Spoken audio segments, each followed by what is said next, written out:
আসসালামু আলাইকুম। অন্য মঞ্চের আলাপচারিতায় আপনাদের সকলকে আমন্ত্রণ জানাচ্ছি। আজকের আলোচনায় আমাদের সঙ্গে আমন্ত্রিত অতিথি হিসেবে আছেন বাংলাদেশ ছাত্র ইউনিয়নের সাবেক সভাপতি জনাব শরীফুজ্জামান শরীফ। জনাব শরীফুজ্জামান শরীফ, আমাদের অনুষ্ঠানে আপনাকে স্বাগত জানাচ্ছি। ধন্যবাদ। আশা করি আপনি আমাকে শুনতেও পাচ্ছেন। জি, শুনতে পাচ্ছি। শরীফ ভাই, আমি একটা ছোট প্রসঙ্গ নিয়ে আপনার সঙ্গে প্রথমে কথা বলতে চাই। সেই প্রসঙ্গটা হলো, আজকে আমরা দেখলাম যে ঢাকা শহরে বেশ যানজটও হয়েছিল, একটা সমাবেশের ঘোষণাও ছিল। সেই ফিলিস্তিনিদের বিরুদ্ধে যে ইসরায়েলিদের আক্রমণ এবং নৃশংস অত্যাচার, এই সমস্ত বিষয়ে একটা ইসলামপন্থী সংগঠন, যে আহলে সুন্নাত অনুসারীদের একটা সংগঠন, তাদের একটা সমাবেশ সারা দেশ থেকে এসেছিল, বেশ লোক সমাগম হয়েছিল। ঠিক এরকম একটা মানে আয়োজন কিছুদিন আগে আমরা দেখেছিলাম। বিভিন্ন সংগঠন, ইসলামপন্থী বিভিন্ন সংগঠনের মাওলানা আজহারি সাহেব, ওনাদের নেতৃত্বে ওখানে হাসনাত আবদুল্লাহকেও দেখেছিলাম আমরা, তারাও করেছিল। বাট সেই অনুষ্ঠানটাকে যেরকম মানে ব্যাপকভাবে জাঁকজমকপূর্ণ ভাবে বিভিন্ন মিডিয়ায় প্রচার করা হলো, এটা কিন্তু তার কিছুই করা হলো না। এবং আমি এই অনুষ্ঠানটার প্রোগ্রামটার যে মানে এই ঘটনাটা যে ঘটেছে, এটাই আমি খুঁজে পেলাম না আমাদের মানে কনভেনশনাল কোনো মিডিয়াতে। তো এই বিষয়টা কেন? আসলে তো লোকজন হয়েছিল, কিন্তু তার প্রচার নেই কেন? এটা কি কোনো মিডিয়া কি এটাকে ইচ্ছাকৃত ভাবে ব্ল্যাক আউট করে দিল, নাকি সরকারের এখানে কোনো ভূমিকা আছে, নাকি এরা মাজারপন্থী এই জন্য হলো? কি মূল ঘটনাটা আসলে কি বলে আপনার বিশ্লেষণ মনে হয়? আপনাকে ধন্যবাদ, দর্শক শ্রোতাদেরকে ধন্যবাদ। আজকে সোশ্যাল মিডিয়াতে আপনি যে প্রশ্নটা করেছেন, এই প্রশ্নটা নানা জায়গা থেকে এসেছে। আহলে সুন্নাত ওয়াল জামাত তারা মূলত বাংলাদেশের সুন্নি মতাদর্শে বিশ্বাসীদের একটা প্ল্যাটফর্ম, এবং মূলত মাজার কেন্দ্রিক যে ধরনের ধর্মীয় তৎপরতাগুলো এরা তাদের রিপ্রেজেন্ট করে।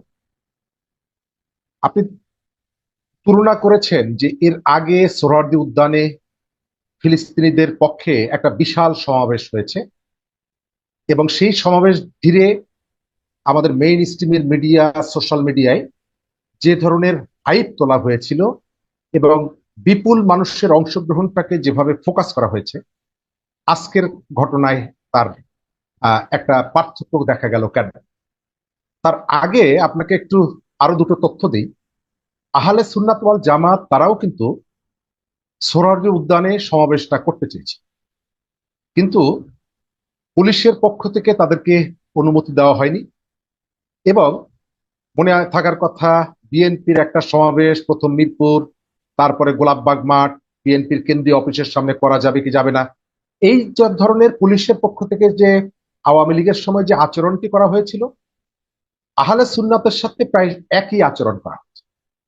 তাদেরকে একাধিকবার স্পট পরিবর্তন করা হয়েছে। গতকালকে রাত পর্যন্ত তারা জানতেন যে তাদের সমাবেশটি করতে হবে গোলাপবাগ মাঠে। এরপরে গভীর রাতে তাদেরকে বলা হয়েছে প্রেস ক্লাবের সামনে তোমরা করতে পারবে, এবং 16টি শর্ত দেওয়া হয়েছে। আমি পুলিশের আচরণের মধ্যে দেখতে পাচ্ছি আওয়ামী লীগের সময়ে বিএনপি বা বিরোধী দলের সভা সমাবেশে যেমনি ভাবে পুলিশ আচরণটা করত, শর্তের শৃঙ্খলে সমাবেশগুলোকে বন্দি করতে চাইতো, একই ধরনের ঘটনা এবারও ঘটেছে। এটি হচ্ছে পুলিশের জায়গা। সেকেন্ড জায়গাটা হচ্ছে, পুলিশের এই সিদ্ধান্তটি দেওয়ার ক্ষেত্রে একটা স্ববিরোধিতা আছে। আপনি জানেন, প্রেস ক্লাবের সামনে তারা সমাবেশ করেছে, এবং এই সমাবেশ একদিকে পল্টন, অন্যদিকে মৎস্য ভবন, অর্থাৎ ঢাকা শহরের প্রাণ কেন্দ্র বলতে আমরা যে জায়গাটা বুঝি, সেই জায়গাটাকে অকুপাই করে তাদেরকে সমাবেশটা করতে দেওয়া হয়েছে। অথচ এই মহানগর পুলিশ কমিশনার আজ থেকে কয়েকদিন আগে তিনি মানুষের কাছে আহ্বান জানিয়েছিলেন যে ঢাকার শাহবাগ অথবা যান চলাচল করে যে স্পটগুলো আছে সেগুলোকে অ্যাভয়েড করে যাতে সভা সমাবেশ করা যায়। বলা যেতে পারে যে আজকে তো শনিবার, শনিবারের পরেও আপনি জানেন যে ওই অঞ্চলটায় বিপুল সংখ্যক মানুষ, শুধু সরকারি অফিস বন্ধ থাকে, সচিবালয়, কিন্তু এর বাইরে যারা চলাফেরা করেন ওই স্পটটাকে, ওই রুটটাকে যারা ব্যবহার করেন, তাদেরকে সীমাহীন দুর্ভোগে পড়তে হয়েছে। এই ঘটনার ভেতর থেকে দুটো জিনিস পাওয়া গেল পুলিশের কাছ থেকে। এক হচ্ছে, আওয়ামী লীগের সময় পুলিশের মাথায় বিরোধী দলকে নিয়ন্ত্রণ করার জন্য যে ভূত ছিল সেই ভূত পুলিশের ঘাট থেকে যায়নি। দ্বিতীয়ত, পুলিশ এক এক জায়গায় এক এক ধরনের সিদ্ধান্ত নিচ্ছে। কেউ কেউ বলছে তুমি রাস্তা বন্ধ করে সমাবেশ করো না, মানুষের দুর্ভোগ হয়। আবার কেউ কে সোহরাওয়ার্দী উদ্যানের ভেতরে জায়গা না দিয়ে তাদেরকে এই যে রাস্তার উপরে সমাবেশ করার জন্য অনুরোধ করছে, নির্দেশ দিচ্ছে। আর সরকারের পক্ষ থেকে একটা চিত্র দেখা গেল যে সরকার স্পেসিফিক কোন মতাদর্শকে ওন করে অথবা প্যাট্রোনাইজ। যারা এই অনুষ্ঠানটি সমাবেশটির আয়োজন করেছেন, আপনি বলেছেন যে তারা মাজার অনুসারী। এই সরকার দায়িত্ব নেওয়ার পর বিভিন্ন জায়গায় প্রায় ৮৬টি মাজারে আক্রমণ করা হয়েছে, আগুন দেওয়া হয়েছে, লুটপাট করা হয়েছে, নানা রকমের নাশকতা করা হয়েছে। এবং সরকারের পক্ষ থেকে কোন কোন উপদেষ্টাও তিতি বিরক্ত হয়ে উষ্মা প্রকাশ করেছেন, আইনের মুখোমুখি দাঁড় করানোর কথা বলেছেন, কিন্তু তারা সেই আইনের প্রয়োগটা এখানে করতে পারেননি। প্রায় ৮৭-৮৮টি মাজারে আক্রমণ করা হলেও ২০ থেকে ২৫ জনকে তারা গ্রেপ্তার করেছে। আমি পরিষ্কার দেখতে পাচ্ছি ফিলিস্তিন ইস্যুতেও সরকার প্রতিবাদের জায়গাটিতে কারো প্রতি অনুরাগ অথবা কারো প্রতি বিরাগের বশবর্তী হয়েছে। এই জায়গাটায় আহলে সুন্নাত ওয়াল জামাতকে একটা এক ধরনের প্রচারণার মধ্যে আনার চেষ্টা করা হয়েছিল যে এরা আওয়ামী লীগের পারপাসটা সার্ভ করছে, তারা আওয়ামী লীগের পক্ষ হয়ে রাস্তায় নামার চেষ্টা করছে। কিন্তু আপনি যদি তাদের দাবিগুলো দেখেন, তারা এই সমাবেশ থেকে 5টি দাবি তুলেছে এবং 6টি করণীয় বিষয় তুলেছেন। তার মধ্যে খুবই স্পষ্ট ভাষায় দুটো জায়গায় গত গণ আন্দোলনের সময় আওয়ামী লীগ সরকারের দ্বারা যে হত্যাকাণ্ড হয়েছে সেই হত্যাকাণ্ডের সুনির্দিষ্ট বিচার চেয়েছেন এবং তারা যাতে মানুষের উপরে দমন পীড়ন চালানোর জন্য নতুন কোনো স্পেস খুঁজে না পান সেই বিষয়ে মানুষকে সতর্ক করেছেন। সুতরাং তারা তাদের জায়গাটা স্পষ্ট করলেও তাদেরকে একটা সন্দেহের বশে এত সংখ্যক মানুষকে যেভাবে কষ্ট দেওয়া হলো, সরকার এটি না করলেও পারত। সংবিধান অনুযায়ী কারো প্রতি অনুরাগ বা বিরাগের বশবর্তী হয়ে আপনি সিদ্ধান্ত যদি গ্রহণ করেন, তাহলে কিন্তু আপনি শপথ ভঙ্গ করছেন। এই দৃষ্টিতে আপনি বলতে পারেন আজকে আহলে সুন্নাতের সাথে যেটা করা হয়েছে সরকারের সেই যে শপথ ভঙ্গের সুনির্দিষ্ট সুস্পষ্ট উদাহরণ। জি, আপনি এই যে কথাটা বললেন যে এই সরকার যদিও এটা নির্দলীয় এবং সকলের প্রতি একই দৃষ্টিতে তাকাবে, সেক্ষেত্রে আপনার একটু মানে সন্দেহের কথা আমরা শুনতে পেলাম। এবং আহলে সুন্নাতের সমাবেশ নিয়ে পুলিশের আচরণে আপনি আওয়ামী শাসন আমলের ছায়া দেখতে পাচ্ছেন যেন। তো এটা তো আমাদের জন্য খুব একটা ভালো কিছু নয়। কিন্তু আমরা বিপরীত দিকে আমরা এটাও দেখছি যে যে দলের এখনো নিবন্ধনই হয়নি এবং যে দল ক্রম হ্রাসমান অবস্থায় চলে যাচ্ছে, ধীরে ধীরে কমে যাচ্ছে, যার অবস্থান এই আপনি এনসিপি, তার ব্যাপারে কিন্তু সরকারের যে অনুরাগ, সরকারের যে পক্ষপাতমূলক আচরণ, সেটা কিন্তু অব্যাহত রয়েছে। যাই হোক, আমি তবুও আপনাকে এই এনসিপি নিয়ে একটা প্রশ্ন করতে চাই। এক সময় তো যখন এই দলটা প্রথম গঠিত হয় অথবা গঠন হবে হবে বলছি, তখন কিন্তু এই দল নিয়ে অনেকের মধ্যে এক ধরনের আশাবাদ আমরা দেখেছি। সাধারণ মানুষের মধ্যেও আশাবাদ ছিল যে হয়তো এই তরুণ ছাত্ররা কিছুটা করতে পারবে। এখন আমি যার সঙ্গে আলাপ করি, সবাই যেন এই দলটার ভবিষ্যৎ নিয়ে হতাশ। এর মধ্যে আহ দেখছি যে একসময় যারা এই দলের সঙ্গে নিজেদের সম্পৃক্ত প্রচার করতে ভালোবাসতো, তারাও যেন বলতে শুরু করেছেন তারা এই দলের সঙ্গে আগামীতে নাও থাকতে পারেন। যেটা একটু আগে আপনি আমাকে বলছিলেন যে আমাদের একজন উপদেষ্টা আসিফ মাহমুদ সজীব ভুঁইয়ার ইন্টারভিউ নাকি আপনি সেই ধরনের ইঙ্গিত পেয়েছেন। তো এটা আসলে আপনার মানে আসলে কি তাই মনে হচ্ছে এই দলটা কি আসলে মানে ধীরে ধীরে মানুষের মন থেকে উঠে যাচ্ছে? ধন্যবাদ। প্রথমত, গত কয়েকদিন ধরে আপনি দেখছেন সোশ্যাল মিডিয়াতে ট্রল হচ্ছে যে আমাদের এখানে এই নতুন বাস্তবতায় রাজনৈতিক দল খোলার একটা প্রবণতা এখানে দেখছি। এবং ছোট ছোট পাড়া মহল্লায় মেলার সময় যেভাবে দোকান খোলার একটা প্রবণতা ছিল, 200 টাকা পুঁজি নিয়ে বন্ধু বান্ধব একটু চানাচুর চকলেটের দোকান খোলা, এখন হয়ে গেছে রাজনৈতিক দল এইভাবে খোলাটা বেশ সহজ একটা বিষয় হয়ে গেছে। এবং একটু ঠাট্টাও দেখা যাচ্ছে। আপনি হোটেল ইন্টারকন্টিনেন্টালে একেবারে স্যুট কোট পরা লোকজন গিয়ে বলছেন আমরা সোসাইটির মধ্যে বৈষম্য দূর করব, আমরা সমাজের মধ্যে একটা ইনক্লুসিভ জায়গা তৈরি করব যেখানে লুঙ্গি পরা কোনো মানুষের প্রবেশাধিকার নেই ড্রেস কোডের কারণে।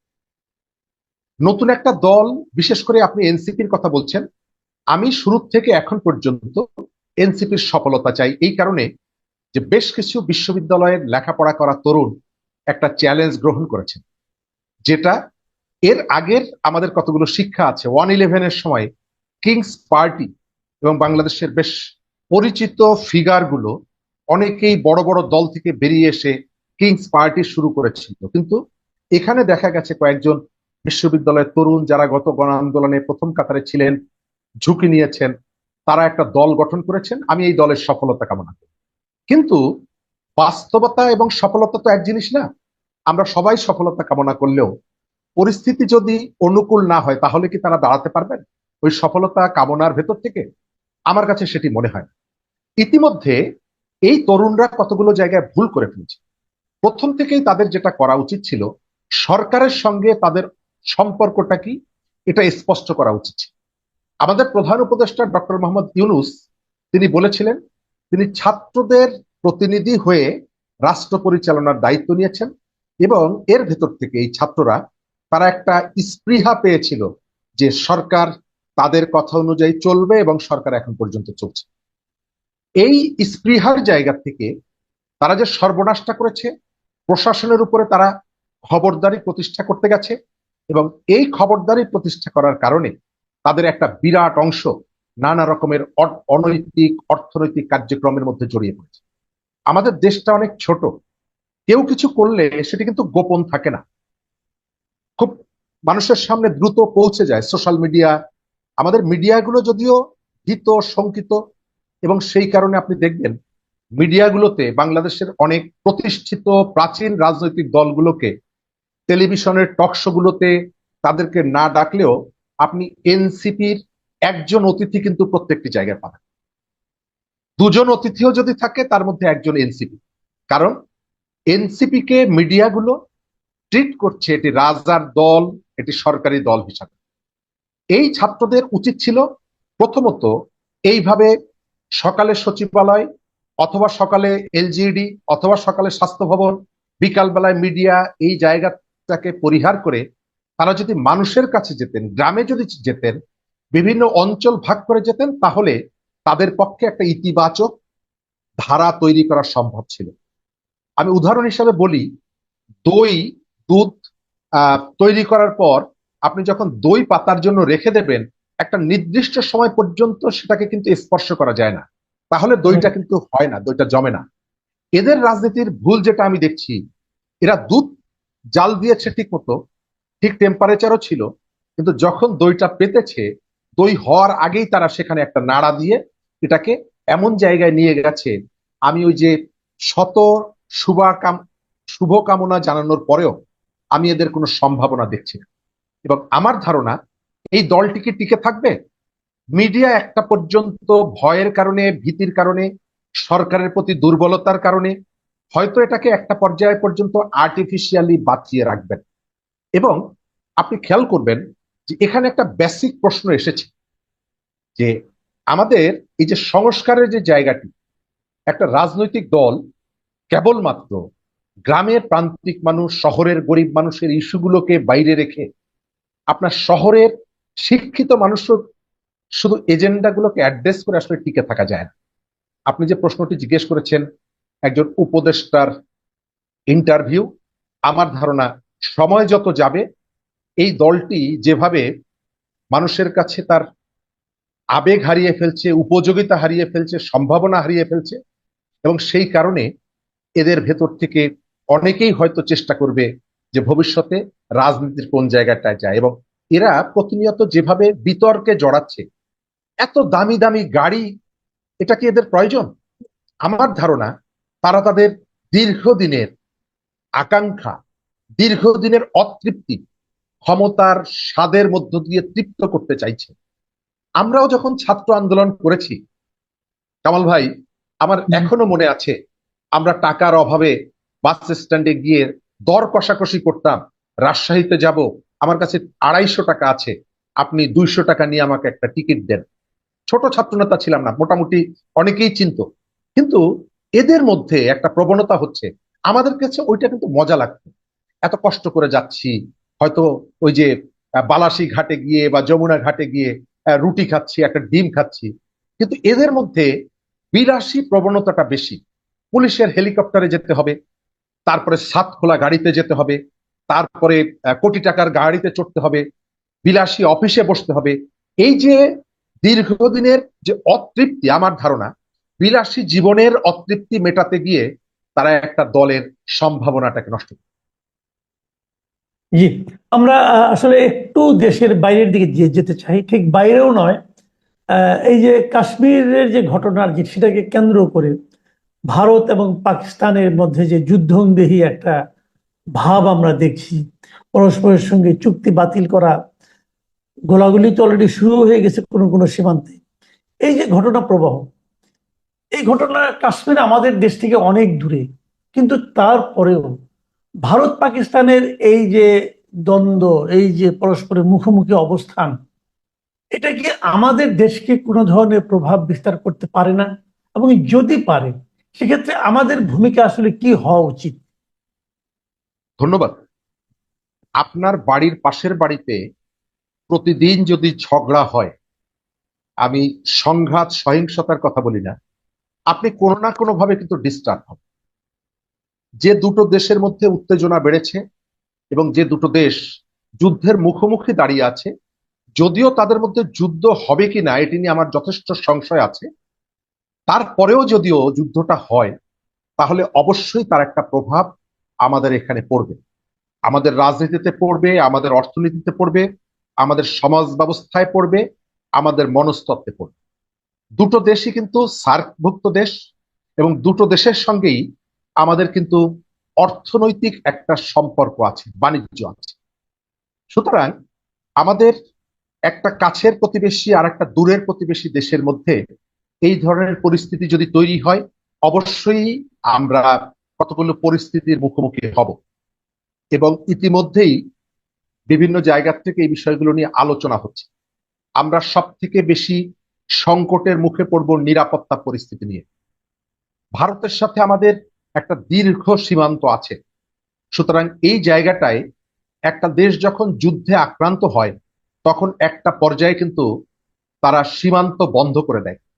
আমাদের অনেকগুলো বাণিজ্যিক সম্পর্ক আছে তাদের সঙ্গে, আমদানিও আছে, রপ্তানিও আছে। সুতরাং আমাদের এখানে যে কমোডিটি গুলোর জন্য আমরা তাদের উপরে নির্ভরশীল, এর ভেতর থেকে একটা সংকটে পড়তে পারি।